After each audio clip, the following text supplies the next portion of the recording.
Hey folks, for the next 25 minutes or so, I'm going to plow through another chapter of John. And 'cause a lot of people catch this GoodNewRoo whenever they can, since it's out on YouTube. So,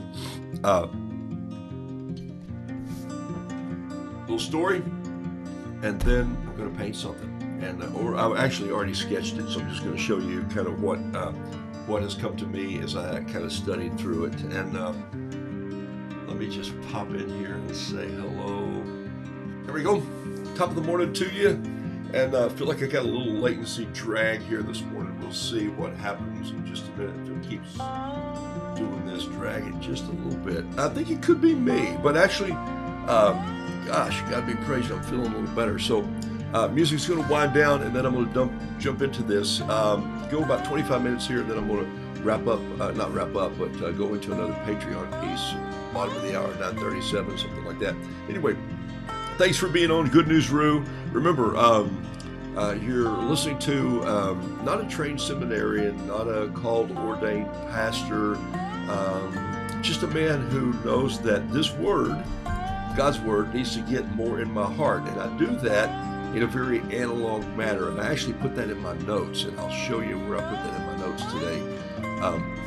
Teachers, the teachers that I had, and I'm going to see if I can remember again, not even looking at my notes, Miss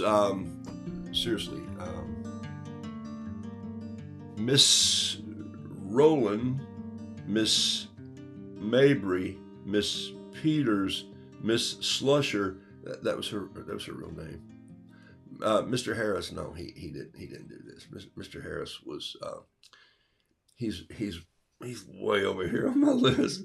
But these women who nurtured me and helped me, and through a little elementary school that was 1 through 8 grades, and there was probably only 180 something students in the whole 1st through 8th grade, and so in this little community that I went to school in, and they taught me a lot, but they taught me in a method that I would say now is analog. And that was, if you wanted to learn something, you went to the board and you wrote it down, and writing it down in front of other people made an impression, because you were afraid you were going to spell wrong, but she wasn't. She just wanted to see you make the notes, and then she wanted to see it. I say this all the time in my artwork. She wanted to see it go from your head and your heart, out your arm, through the pen or chalk onto the board or onto the paper. And so now, sometimes they did that out of punishment, write 500 times that I will not force a book to be dropped at 2:02 in the afternoons to scare the teacher, or I will not, do this, or shove someone on the playground. And so that was a way of punishment. But it was a punishment that worked. It was a little bit like the practice of art.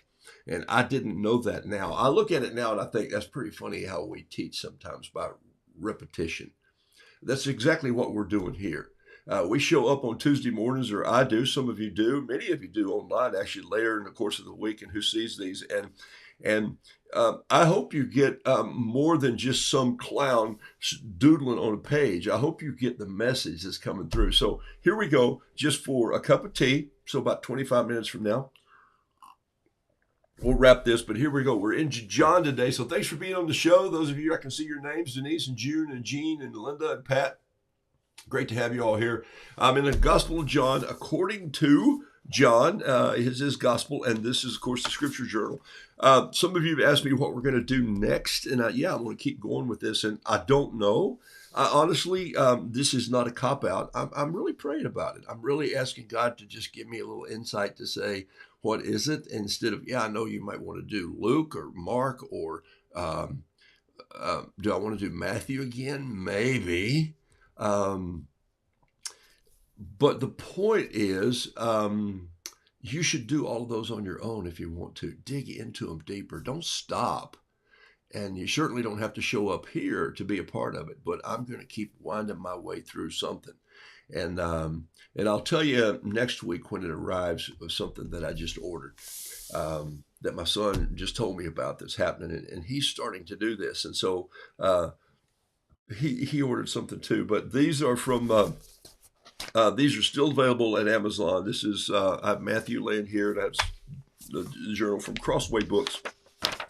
And some of you constantly ask, it's on the show, but what kind of tools do I use? This is a Pentel 05 Energel. Comes both in this and this. I think they even made a blue one for a while. But the real key behind this is this refill here. That's why I buy some of these pens. I like this ink because it bleeds a little bit, so the line softens on the page, and also it's just what you get used to, and it doesn't go through this paper, which is pretty thin, so it'll rest pretty well on the outside and or on the surface and not go through. But if I put a little water on it, it bleeds this Payne's gray or almost a little bit of a tinted. Sometimes you'll get a little deep blue in there if you put a little more water. So I use a regular brush. This is a number 4. I've been using a number 4 from that's a number 5, but you get the idea. Here's an old one beat up. This is the American Journey brush. This is the new.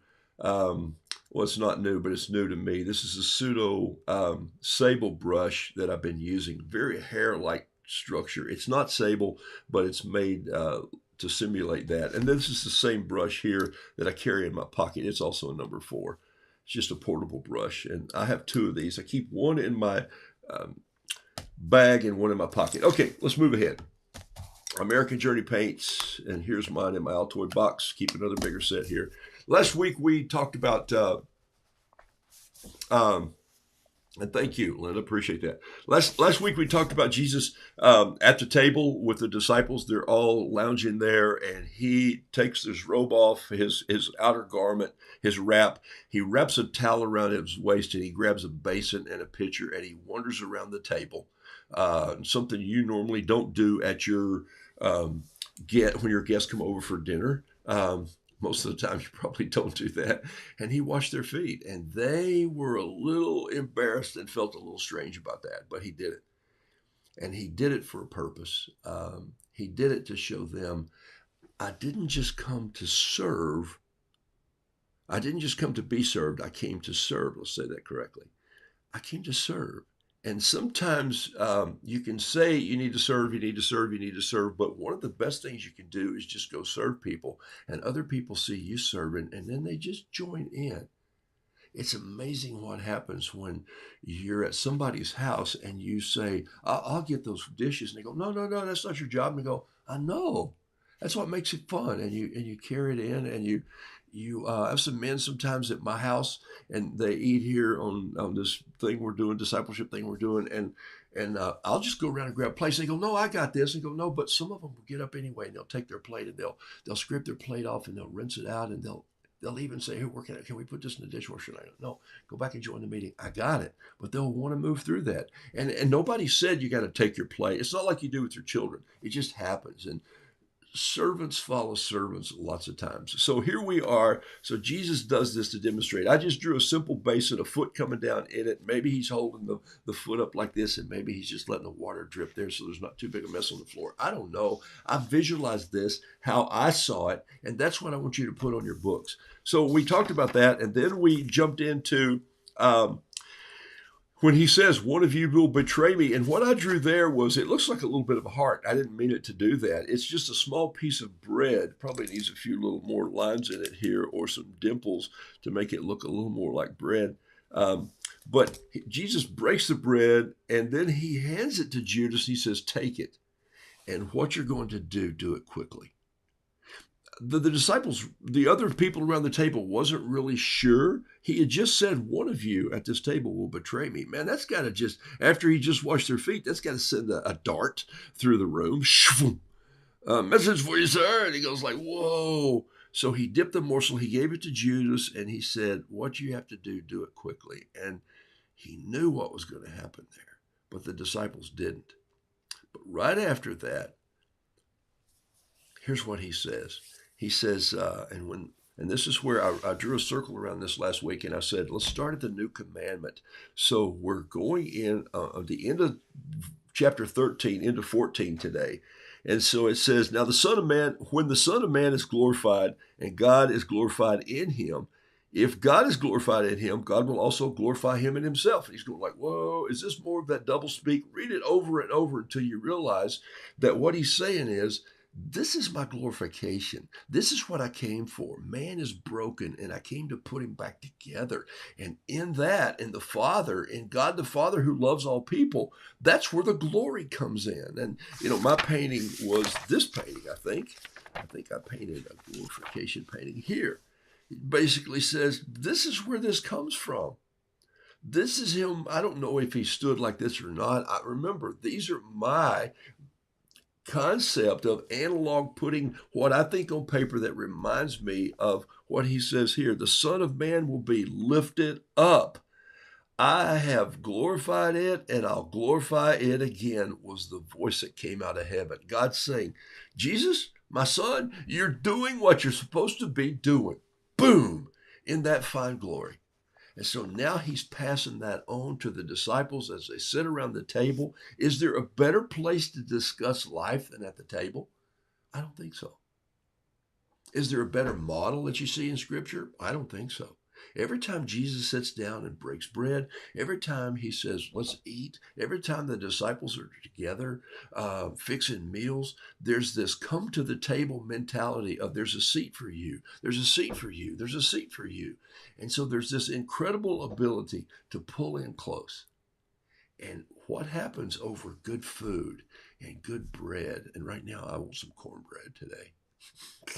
I might have to make some beans and cornbread. That's one of my comfort foods. And I might just have to crumble up the bread in the bowl and pour the bean soup over it. And then I might just want to say, now let's talk about life here. And I might have to do that with a friend tonight because Carol has her cooking class tonight. It's a Tuesday night. And so here's what I want you to see. He basically says this. He says to them, here's the new commandment. A new commandment I give to you, that you love one another. And they're all going like, hold on, Jesus. We heard this back in the old scriptures. We heard this when we were young and they were teaching from the prophets that you love one another. He goes, no. I'm saying you love one another as I have loved you. Now that changes everything. Okay? Suddenly you realize he's saying, I give you this new commandment. Love one another just as I have loved you.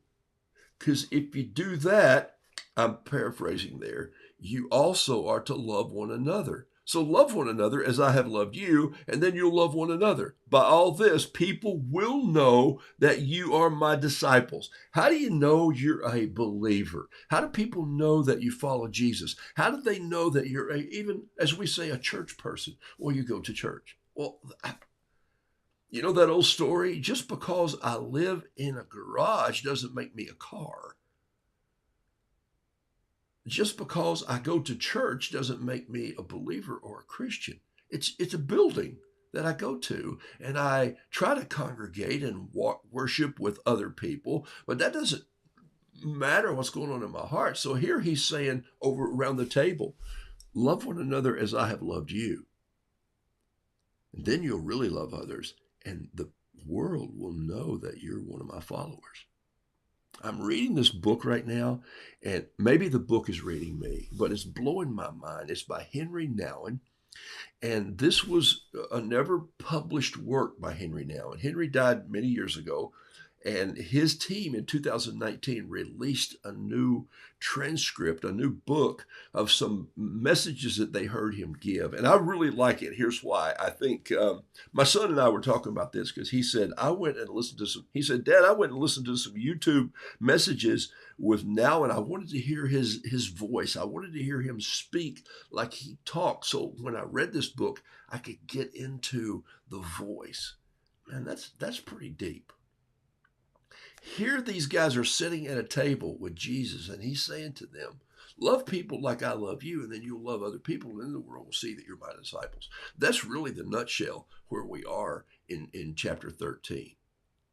Right after he goes and breaks the bread, because he says, I am the bread broken for you. Do you see the symbolism here? This is why John is such a masterful writer. He's writing all of this because he witnessed it.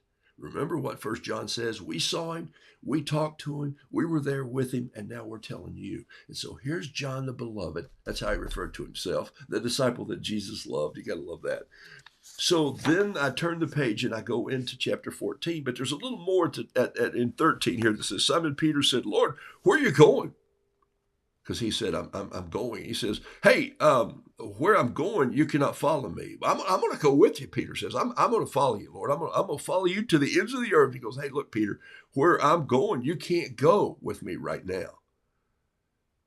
There will come a time, he said, and he says, look, will you lay down your life for me?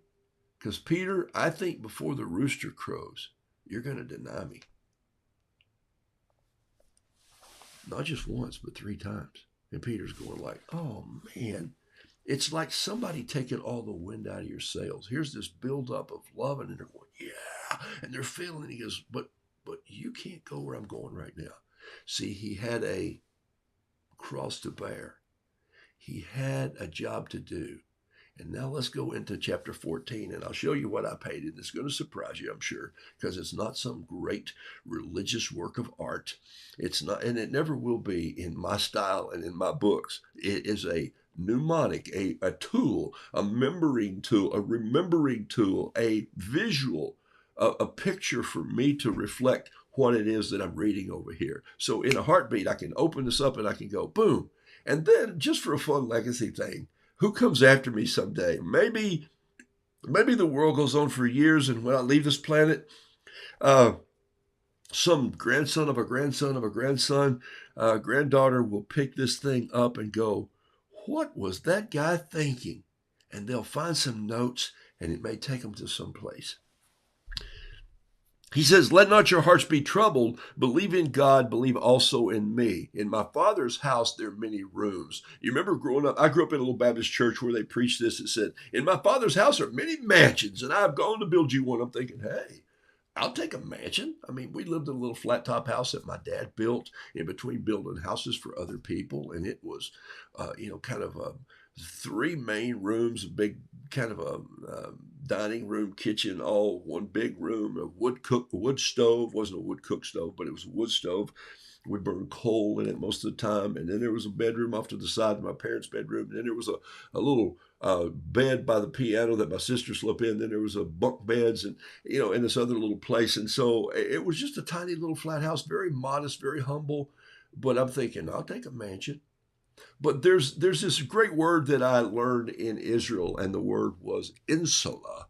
And the insula is a place where families live together in Israel. And as they build on and they build on and they build on and they build on, it's how communities and family units kind of grow together. When a couple was engaged to be married, and they were committed to one another, they would come and the family would throw a big party. An engagement party, a pre-wedding party almost. In fact, it was their wedding party. And this went on for days sometimes. And then the couple separated. And the husband-to-be, the groom, went back to his father's place where he lived. And he and his father or his family built on a room. They built a room onto the insula. And they built a room for him and his bride to live in, because she was coming to be a part of that family. Look it up. It's a pretty amazing story. And then that may have taken 6 months. It may have taken a year. It may have been 2 years from now. But they had really, and this marriage, by the way, was committed in word and in love and prayer and music and celebration, but it had not been consummated, if you know what I mean. But the time came for the groom. He finished the room.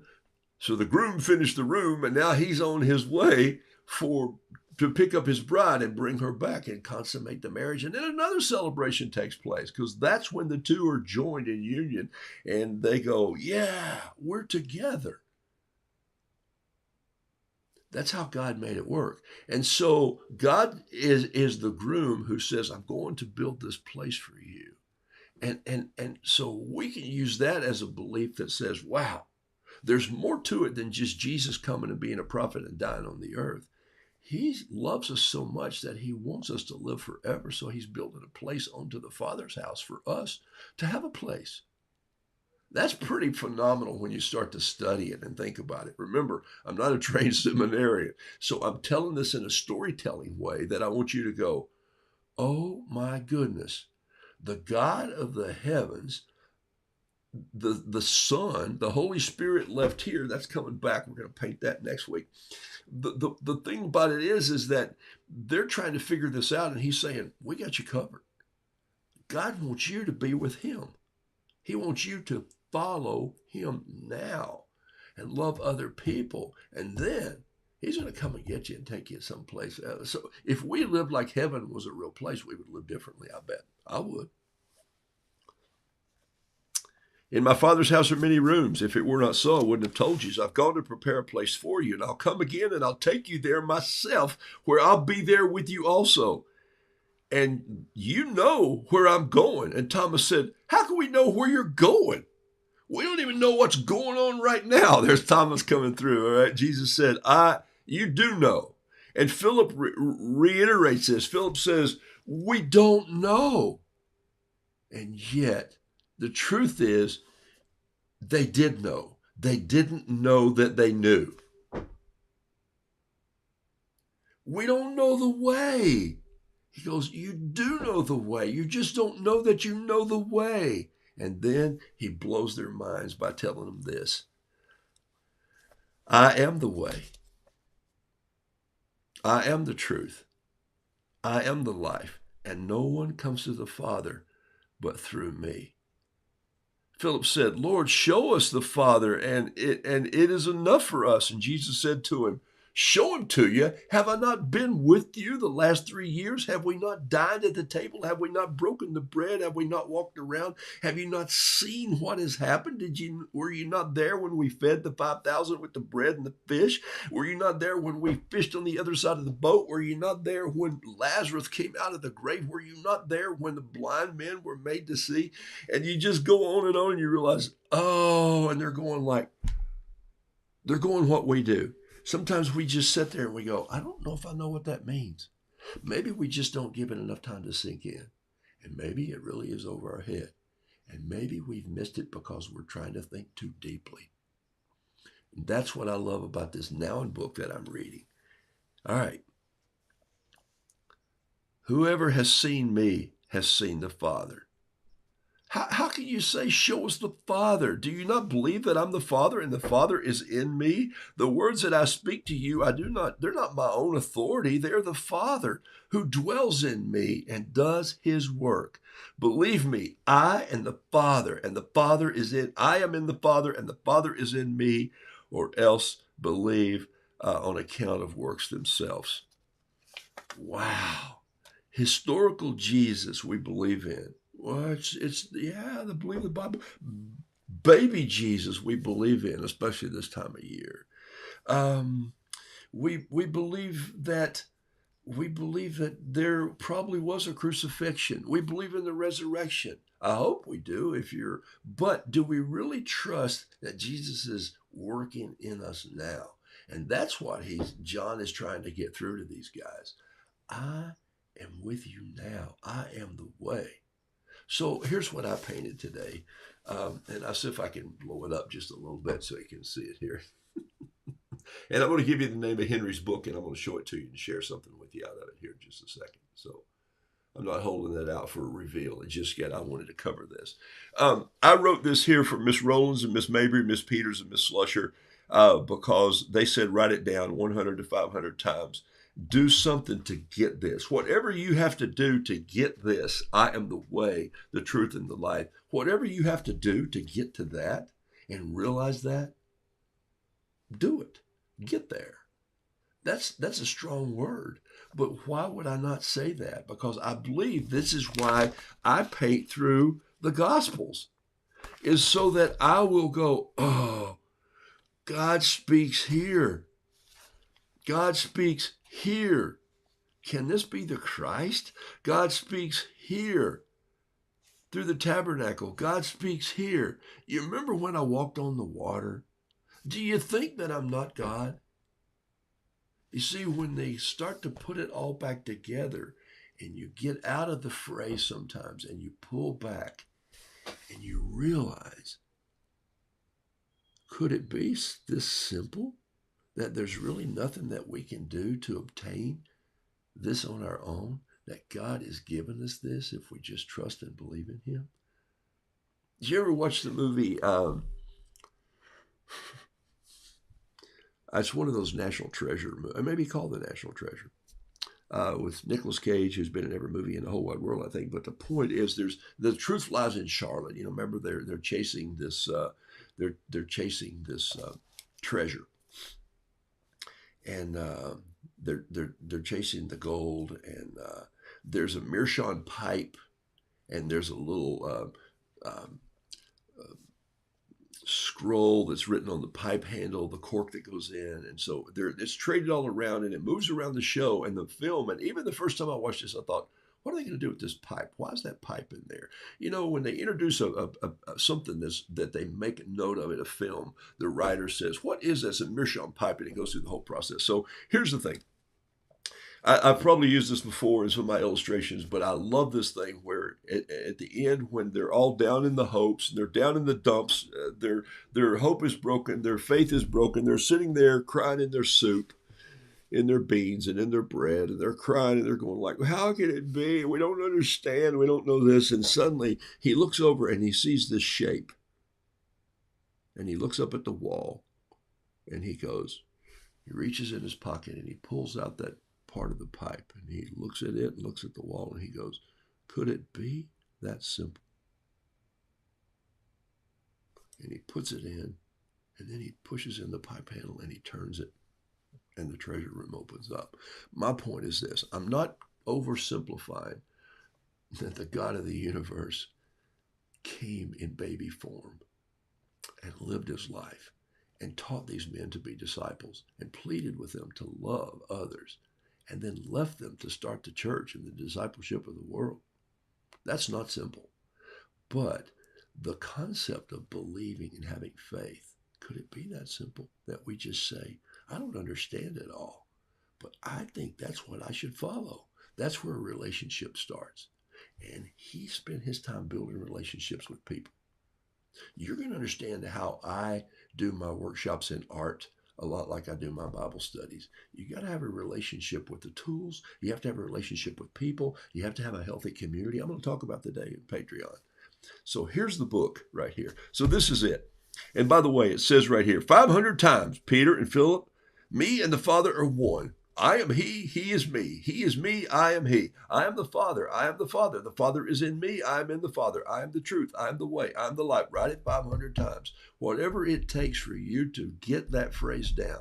And go back to the early parts of John, even John 8 and 10, where he's saying, I am, I am, I am.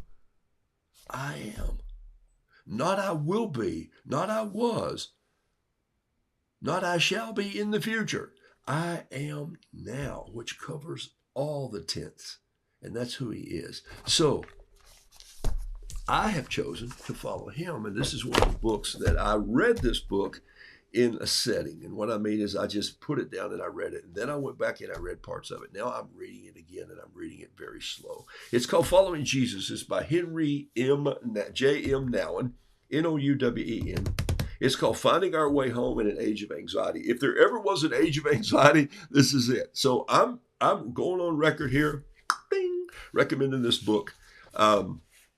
Following Jesus is different from following a person or a movement or an organization. What do you mean by that? Well, you see people with shirts on sometimes. I'm so-and-so, and their logos and all this. I'm following this because I think it's great.